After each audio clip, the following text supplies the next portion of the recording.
So good evening once again, and welcome to the fourth in a series of conversations on the liturgy post-COVID, hosted by the Living Liturgy Forum as part of the Center for Applied Theology. Tonight's topic is the Icon Corner and Prayer at Home, Spiritual Lessons from the Christian East, and will be discussed by myself, Father James Siemens, a priest of the Ukrainian Greek Catholic Church, and Sister Francisca Rumsey, or Patricia, Abbess of the Poor Cares in Arkley, North London.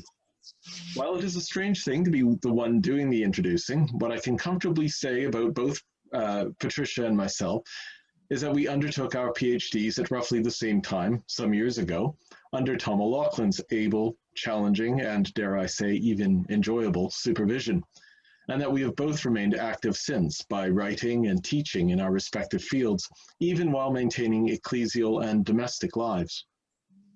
Now, before we get started on our topic, I want to remind you that you can support the work of CAT by signing up for a membership, by going to the website www.appliedtheology.org.uk and following the link to the membership page.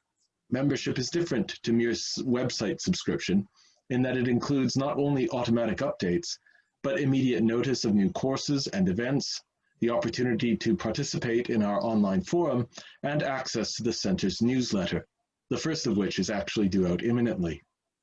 But I know that tonight we're here to explore liturgy and how the Church might better respond to the challenges brought about by COVID. And so we will now turn to Patricia and begin our conversation on the Icon Corner and prayer at home.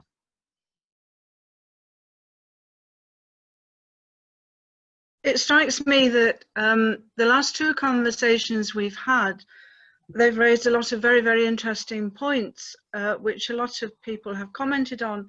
But I think with our subject for this week, we've got the opportunity to offer some really practical suggestions for praying at home during the lockdown, which so many people are finding hard.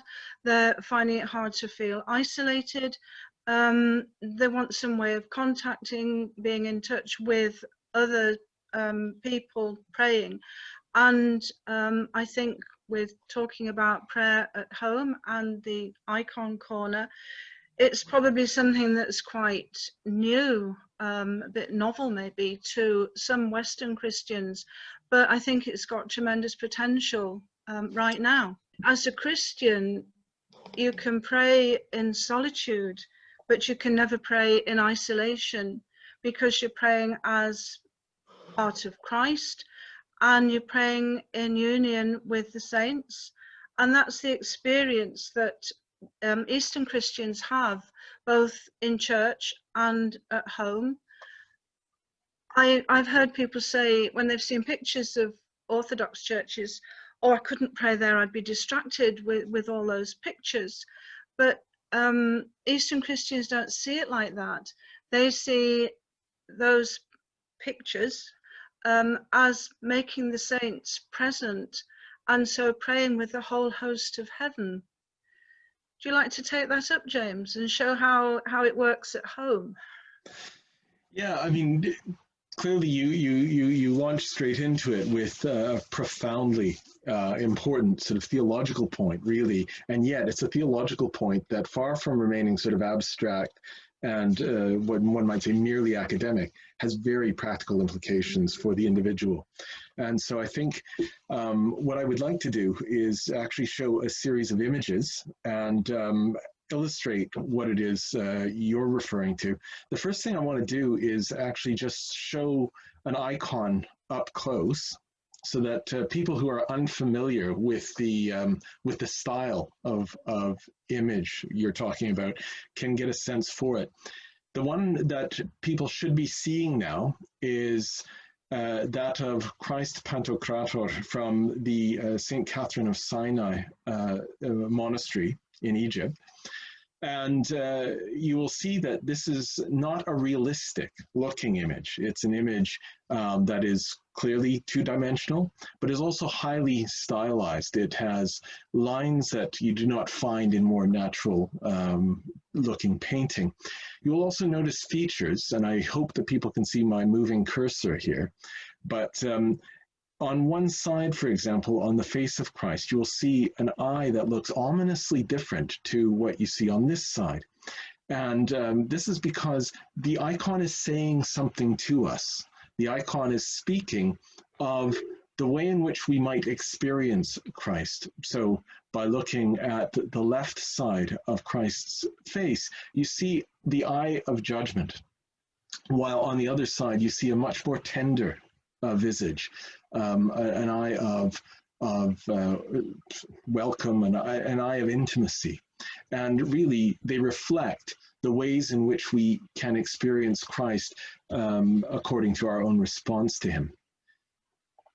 Now, there are many other icons, and I could show a number. I'm hoping that you will ask me to, but in the meantime, those are images that we experience when we go into our churches, but equally they're images that we keep at home.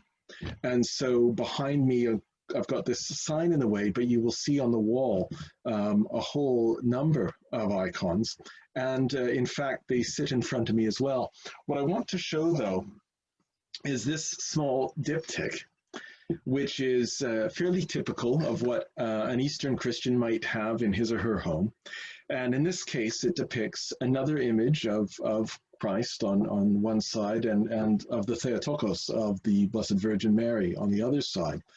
And why something like this is important is due to its reflection of the invitation every individual Christian has to enter into the same world in which they dwell when they enter into the church. In other words, having something like this is like having the church at home with you, so that you're not separated really from the experience that you have perhaps on a Sunday, but rather you're united with it continually.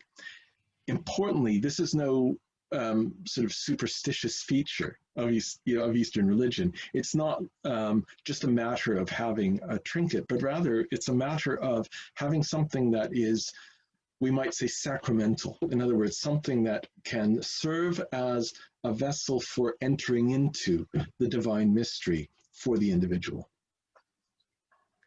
James, can you bring up the Rubloff's icon of the Trinity? Yes. There you go. That's become a very popular icon, I think, in the West. And it also illustrates how an icon is referred to as a window into heaven. Because if you look at the stools that the two angels are sitting on, it's not perspective as we would draw it as we see it. Normally, if we're drawing a chair or a stool or a table, it gets smaller as it goes away from you. But this is opening out, it's getting bigger. And that's the experience of the one who is praying, the worshipper, being drawn into the icon, and through the icon going into heaven. That's why they're called windows into heaven. So it's not, as I've heard people say, well, they couldn't draw very well, could they, in those days? They were doing it quite deliberately. It's called inverse perspective, and it draws you through the icon into an experience of the divine. I suppose everybody knows that this icon works on two levels. It's a depiction of the hospitality of Abraham from Genesis 18, where the three angels appeared to Abraham, but it's also depicting the three persons of the Trinity, God the Father on the left, God the Son in the middle, and the Holy Spirit on the right. Again, drawing the worshipper into the mystery of the Trinity. There's loads more I could say about that, but back to you, James. As I said, I had, or I could show many icons to keep us very busy for some time, but the way in which we might take those icons into our home is beautifully represented here in this Russian piece. You can see a man lying on his bed. He may well be sick, we don't know, but there beside him is presumably his wife. And of course, up top, you see icons displayed prominently within the room. And especially to the Western eye, it might look as if the church has been brought into the home.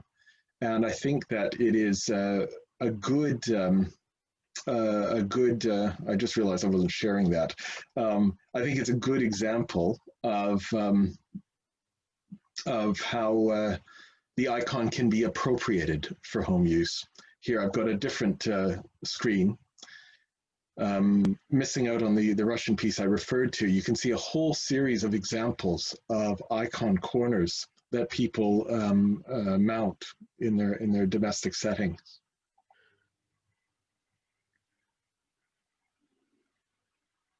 And of course, to see this, anybody might do a search later for icon corner. You can see here a link from an Orthodox website on how to create one in one's own home. But what's important, I think, now is to talk about the why. The image to us is extremely important because of what it reflects about our participation in God. While we believe in a church that draws us heavenward through primarily the Eucharist, we don't think that our union with heaven somehow stops when we leave the altar, when we depart the church doors. And one of the reasons for this, I think, is illustrated best in a slide that I put together for a presentation some time ago. And I'm just going to bring it up here. So here, I describe it as a series of concentric circles, and it doesn't work perfectly. No analogy does.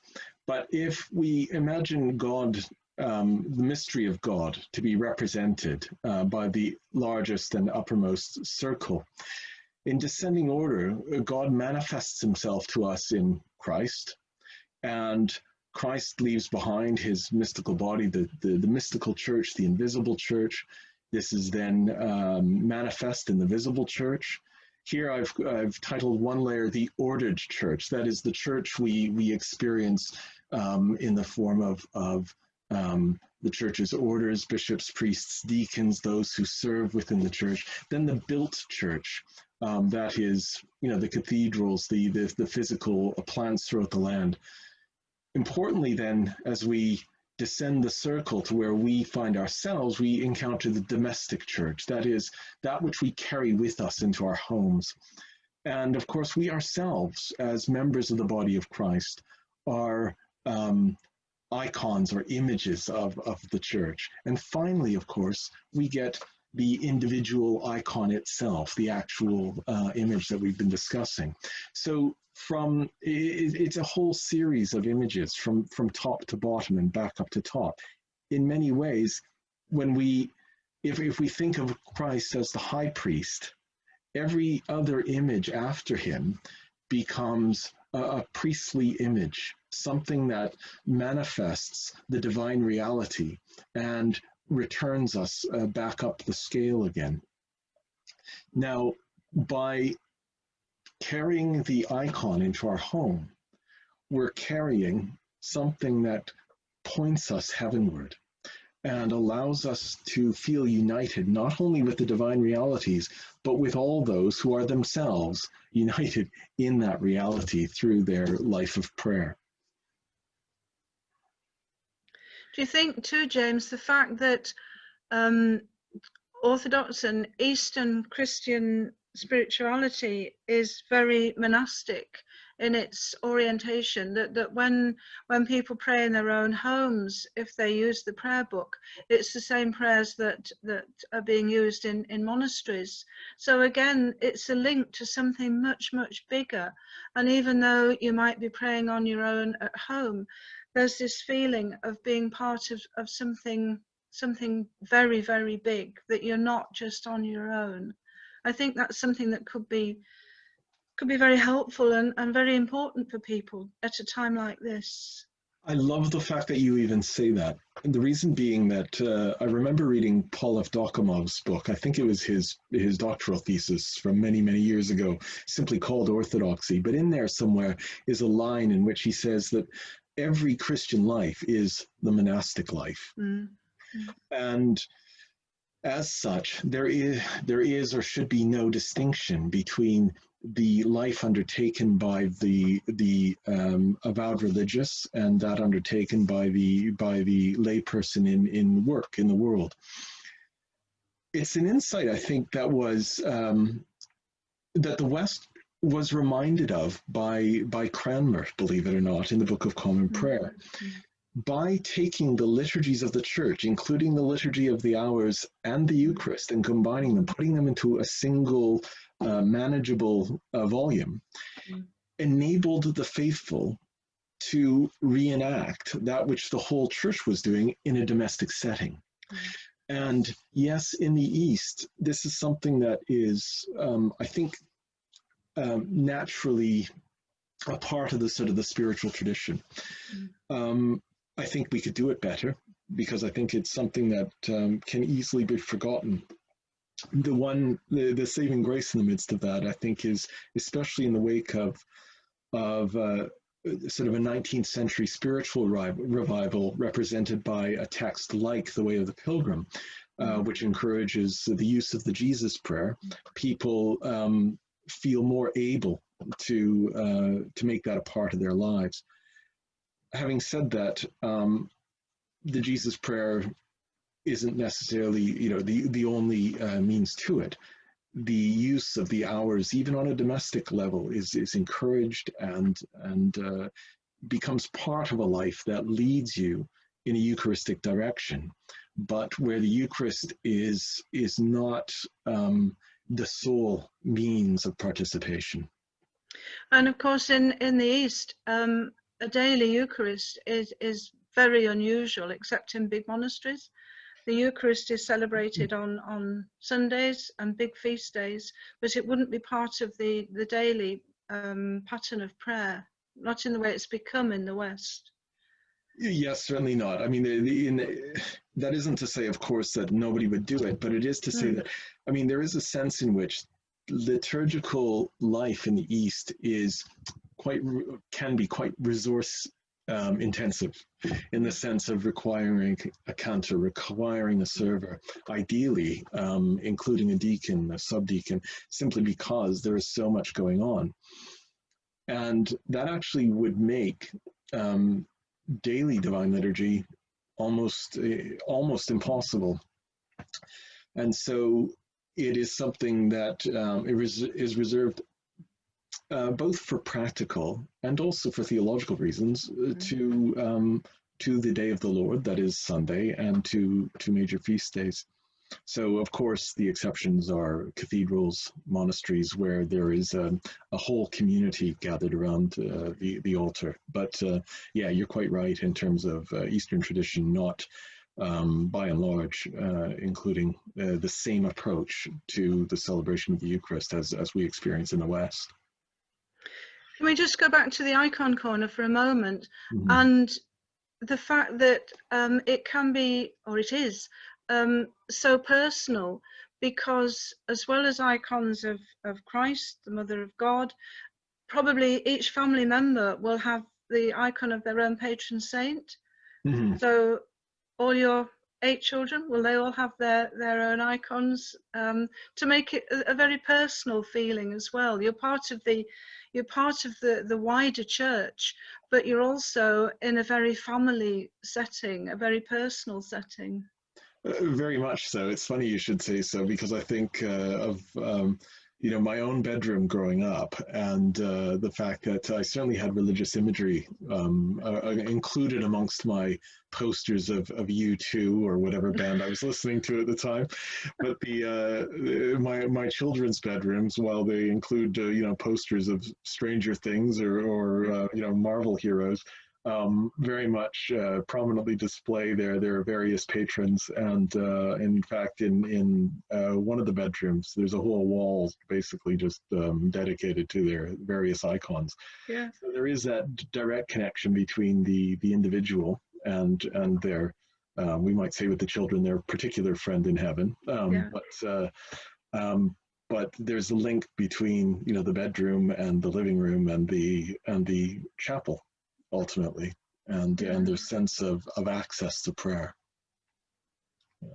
I was very moved once by a mother was in an Orthodox chapel, and she had a small baby. I suppose he'd be about, well, he was just beginning to talk, so somewhere between a year and 18 months. And she went up to venerate the icon of the Mother of God, and this little one stretched his hand out to the baby, to the child, and he said, "Baby." And I thought, he's already getting some grasp of the incarnation in his own very simple little way. I found that very moving. Well, I think the advantage, and of course this is not particular to the East, but because it's very much still a part of the living tradition in the East, I think you see it there more prominently, and that is the involvement of the whole body in worship. And so, you know, I look at the example of my own children, and for example, at the tomb in Great and Holy Week, when the epitaphion is laid out of Christ entombed, and we get down on our knees and approach and venerate the shroud, or venerate the epitaphion. It really is very moving when you see children, you know, as they touch their heads to the ground and then touch their lips to the wounds of Christ. It's a sense in which there is no distinction between between infant and adult, and to see everybody in some ways struggle to do it, because it's an uncomfortable act as you approach on your knees, puts us all in the same place. You know, and it's one small way, and yet I think very physical and actualized way of entering into the suffering that moment in the Christian life represents. Then, of course, you extend that to the rest of our worship practice, whether that's just venerating the icon upon entry into church, or you know, taking it away with you and having one in your bedroom.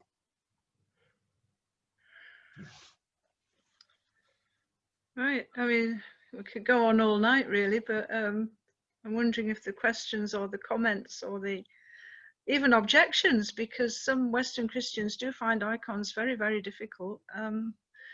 Now's your chance. All you wanted to know about icons and never dared ask.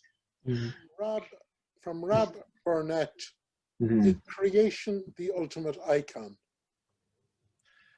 Over to you.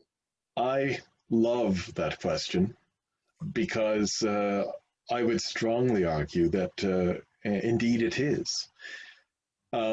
Often when I'm, and I wish in some ways I had have come prepared for that one in particular, because when by way of illustration, I seek to draw sort of an Eastern conception of the chasm between creation and creator, I often will portray creator in sort of a semicircle at the top of my news sheet or whiteboard or whatever, with the full circle in intimate connection with it, because God creates in image and likeness. And then, of course, the separation opens up, but the image is maintained.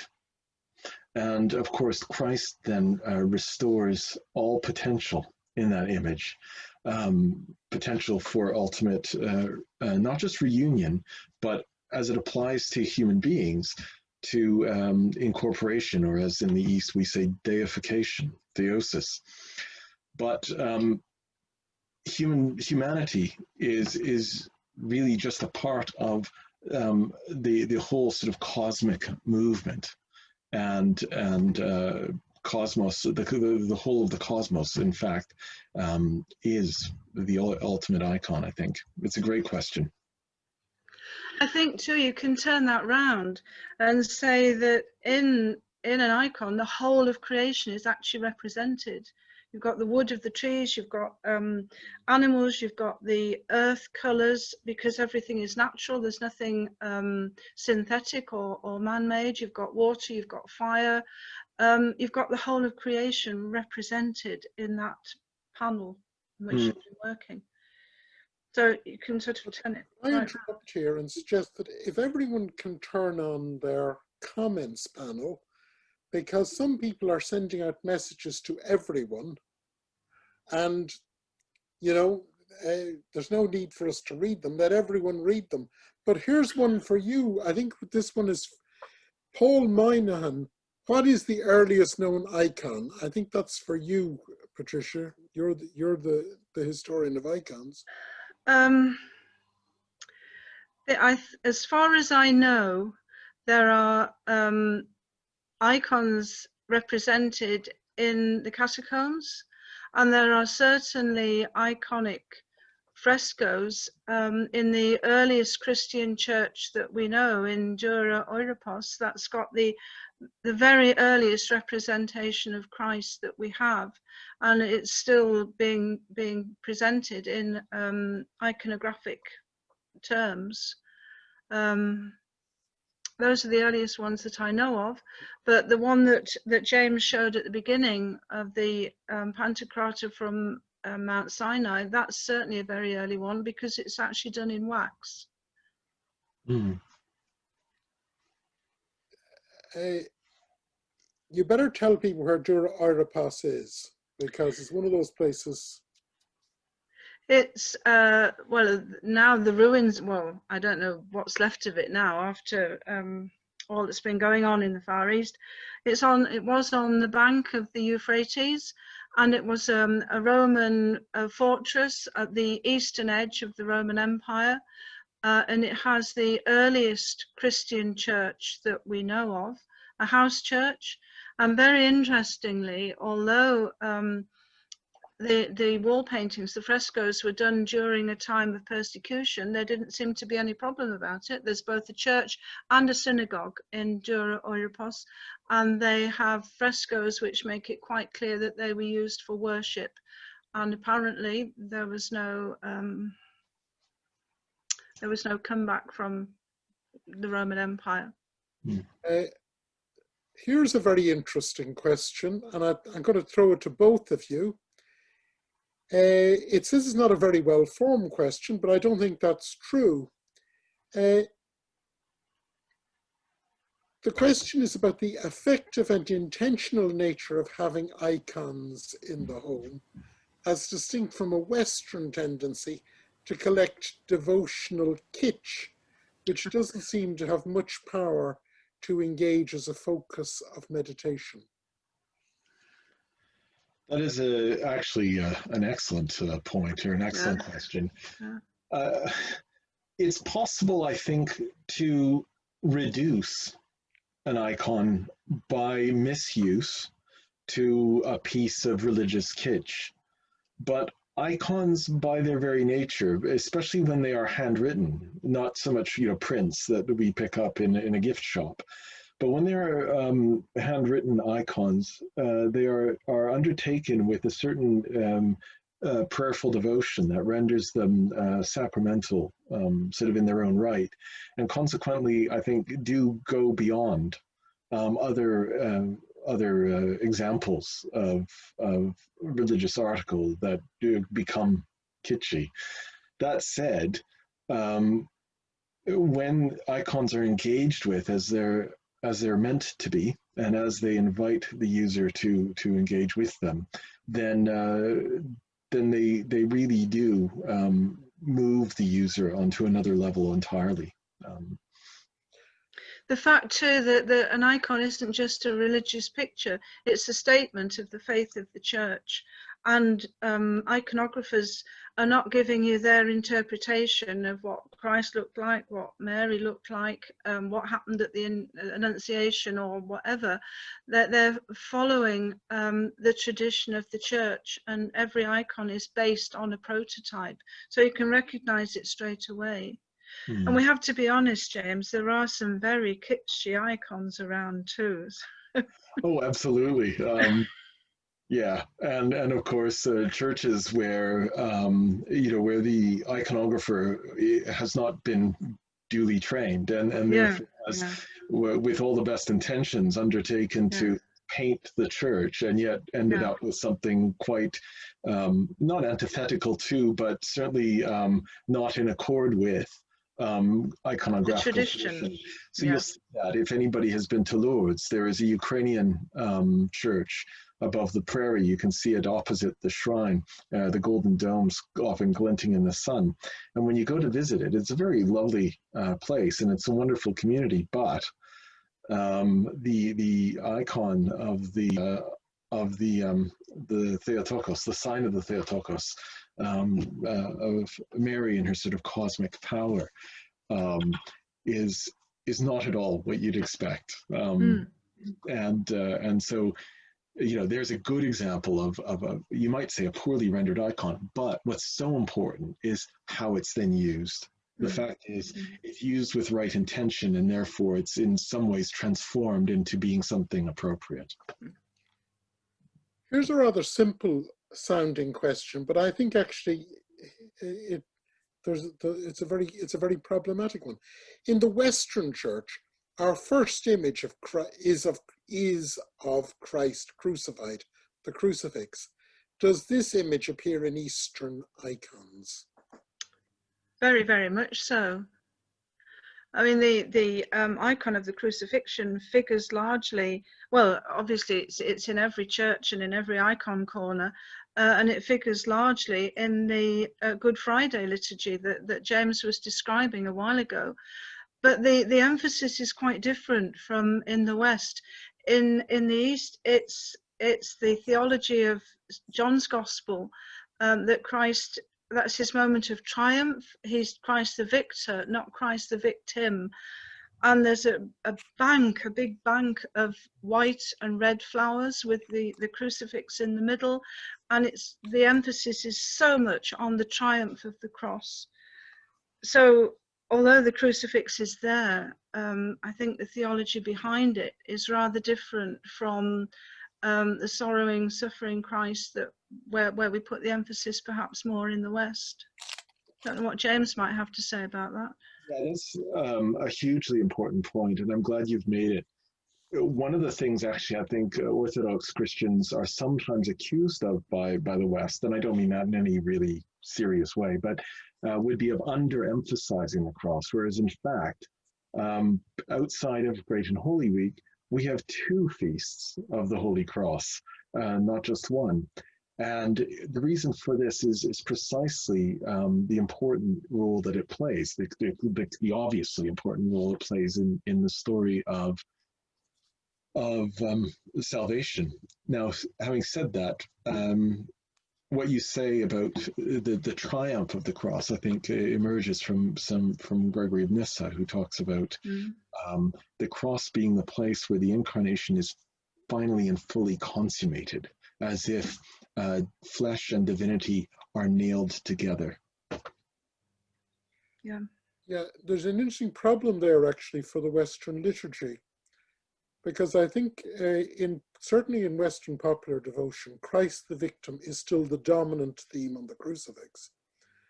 But of course, one of the problems of the 1955 renewal of the liturgy was that it moved deliberately from Christ the victim to Christ the triumphant one, symbolized in getting rid of the old black vestments and replacing them with red vestments.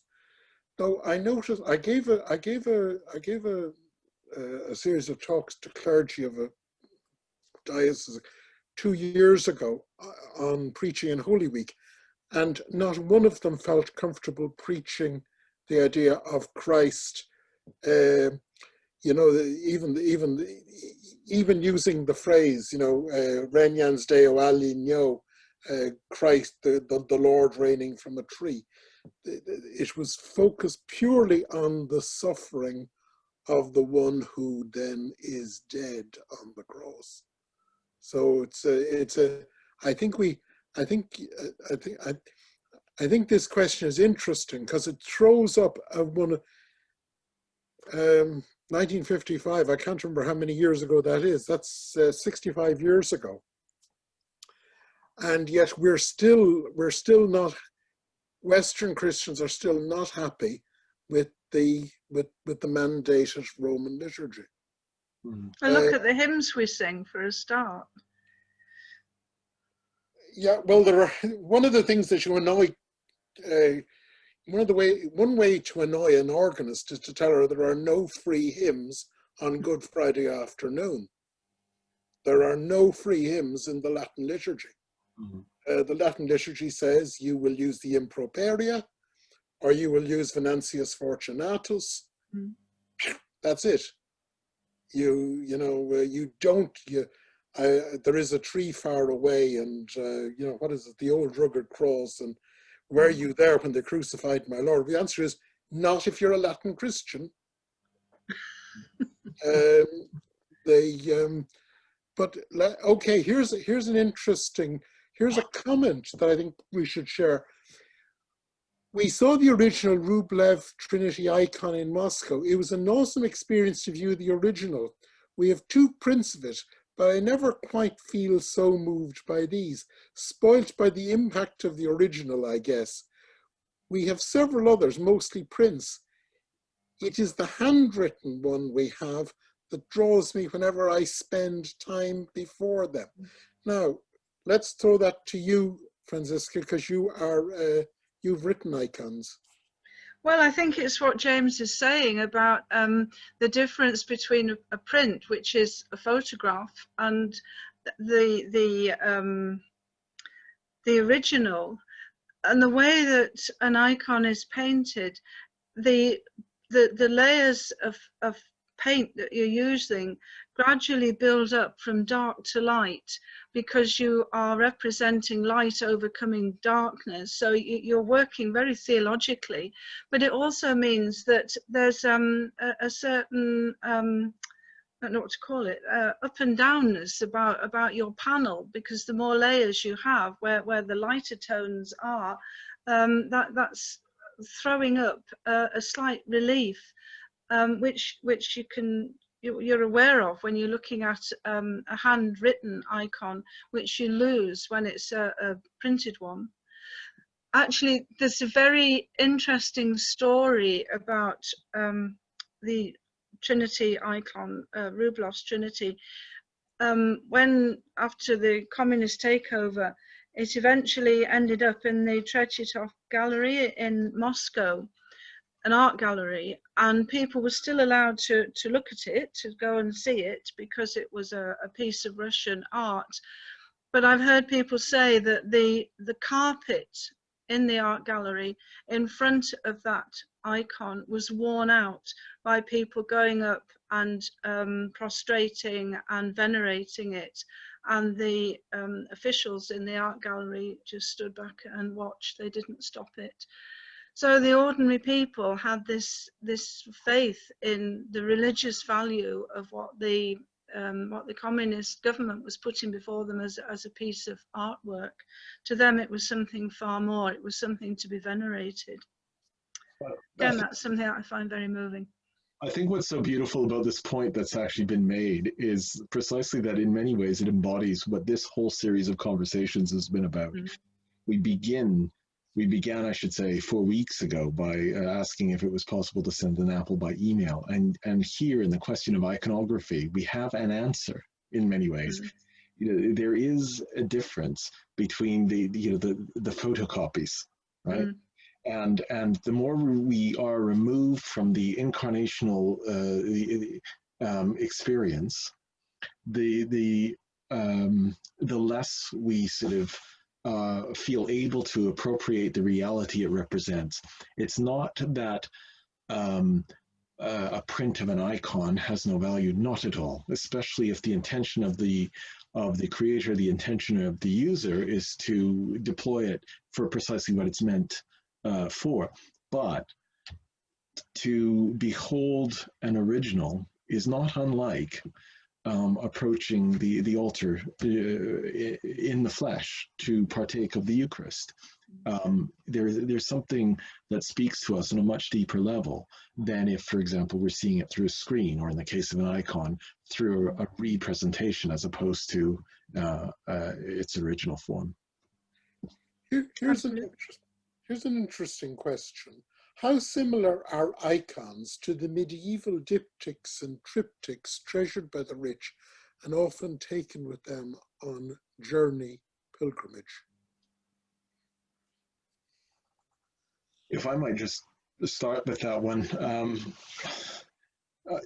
Earlier medieval religious art in the West is much closer to Eastern iconography. Of course, in the West, you have a fairly early distinction insofar as in the West, statuary three-dimensional depictions is not only permissible, but fairly common. However, when you look at some of these panels, prior to them becoming more realistic, you can actually see strong similarities between what would have informed the Western, Western practice. And look at some of Giotto's nativity scenes. You'd hardly know it wasn't an icon. Very iconographic. Yeah. And of course, anybody who's been to Aachen knows that, now that is, of course, a deliberate imitation of Byzantine style, but it is to say that iconographic form is not strange to the West. No. Yeah, your Giotto is actually the example I was thinking of as I was speaking. And of course, after we move past his period, you get into Fra Angelico and for later depictions, and you just incrementally move away from sort of that form that is more consistent with Eastern practice. You also get, say, like the Book of Kells. In their own way, it's very iconographic. Right. Yeah. Could you follow that up, one of you, by answering another question? Also in the West, we have statues in our churches and homes to assist us in the way of prayer. Do statues have a place in Eastern churches and practice? That's Go on, James, you do that one. It's a good question. The fact is, they do exist. And whether you're talking about a fairly heavily Latinized Eastern Catholic Church, or even, dare I say it, some Orthodox churches, they do exist. The fact is, however, they're not meant to. It's not common to Eastern tradition at all. Three-dimensional imagery was seen as problematic. And is something that was largely eschewed in the East. But there has been cross-fertilization over time, and certainly from an Eastern Catholic perspective, it has been our constant need for the last 100 years at least to rid ourselves of the sometimes heavy Latinizations that have seen three-dimensional imagery introduced into our churches.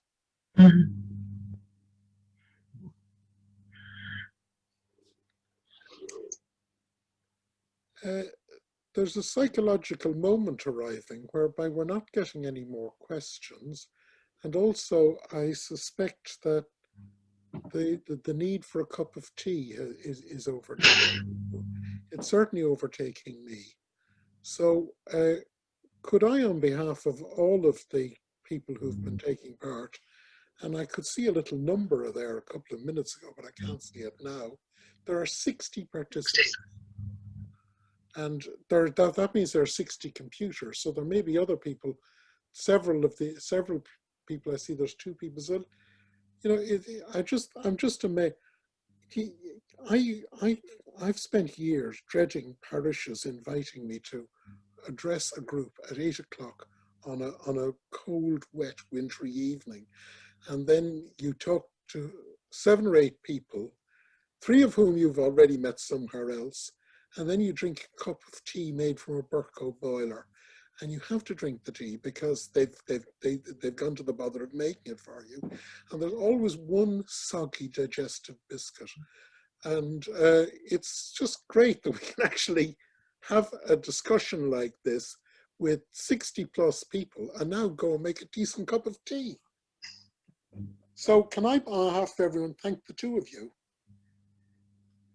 With pleasure, thank you. And James, can you now take over, because you have housekeeping notices and you then have to tell us how we can switch off. Yes, thank you, Tom, for co-hosting and facilitating those questions. I think it is, you know, an incredibly sort of fruitful conversation, and one that has implications for East and West alike. That said, thank you all for attending, as Tom has already said, and I urge you once again to visit the appliedtheology.org.uk website to see how you might participate in our work. But in the meantime, I will send you out the link in time for next week's meeting, and look forward to seeing you all then. And just as one last point, Anne Moynihan has made a fabulous comment. Yeah. She's put it as a question, but I think it really is a sort of one of these sort of plural commands. How do you feel about the representation of images such as Rublev's Trinity with black figures, not as political, but to reflect humanity?